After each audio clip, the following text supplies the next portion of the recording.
प्रतिलेखन संख्या 80।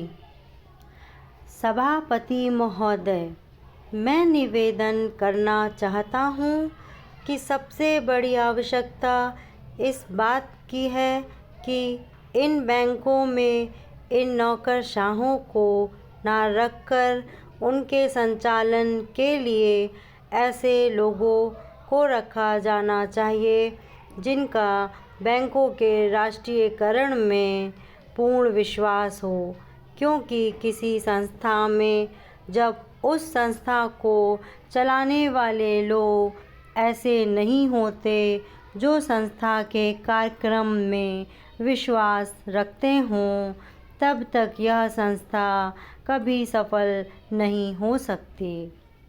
मेरा कहना यह है कि हमारे देश में सार्वजनिक उपक्रम जो असफल है, उसका सबसे बड़ा कारण यही रहा है।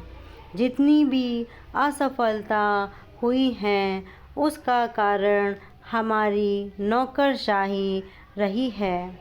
जिस नौकरशाही को समाजवाद में बिल्कुल भरोसा नहीं है, उसका सदा बोलबाला रहा है।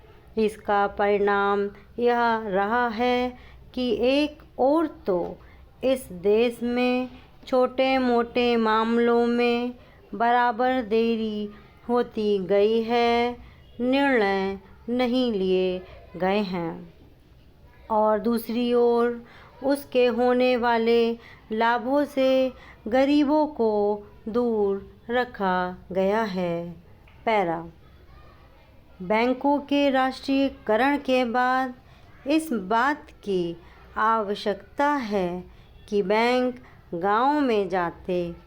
आज तो बैंक एक तरह से शहरों के एकाधिकार हो गए हैं, जिसके कारण वहीं पर सारे उद्योग पनपते जा रहे हैं। शहरों की जनसंख्या बढ़ती जा रही है और अलग अलग तरह की समस्याएं उत्पन्न हो रही हैं। उनको दूर करने के लिए आपके बैंकों को गांव के अंदर जाना पड़ेगा। इसके लिए सरकार को कदम उठाना पड़ेगा और निश्चित तरीके से योजनाएं बनानी पड़ेंगी। निश्चित निर्देश देना पड़ेगा जिसके आधार पर बैंकों का ज़्यादा से ज़्यादा लाभ गांव और उन कस्बों को हो जहां अभी तक लोगों का काफ़ी विकास नहीं हो पाया है। सभापति जी, सांप्रदायिकता और जातिवाद, इन दोनों के विरुद्ध सभी राजनीतिज्ञ हैं और जो इन दोनों से लाभ उठाना चाहते हैं, कम से कम मौखिक रूप से तो वह भी यही कहते हैं कि सांप्रदायिकता बुरी है, जातिवाद बुरा है। मैं तो यही मानकर चलूँगा कि जब पूरा देश यह कहता है कि ये दोनों चीज़ें बुरी हैं, तो सचमुच सभी यही चाहते हैं कि ना सांप्रदायिकता रहे और ना जातिवाद रहे।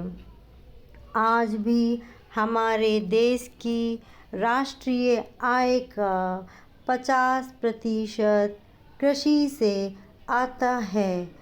हमारे देश के कुल निर्यात के सामान में 70% कृषि उत्पादन की चीज़ें शामिल होती हैं।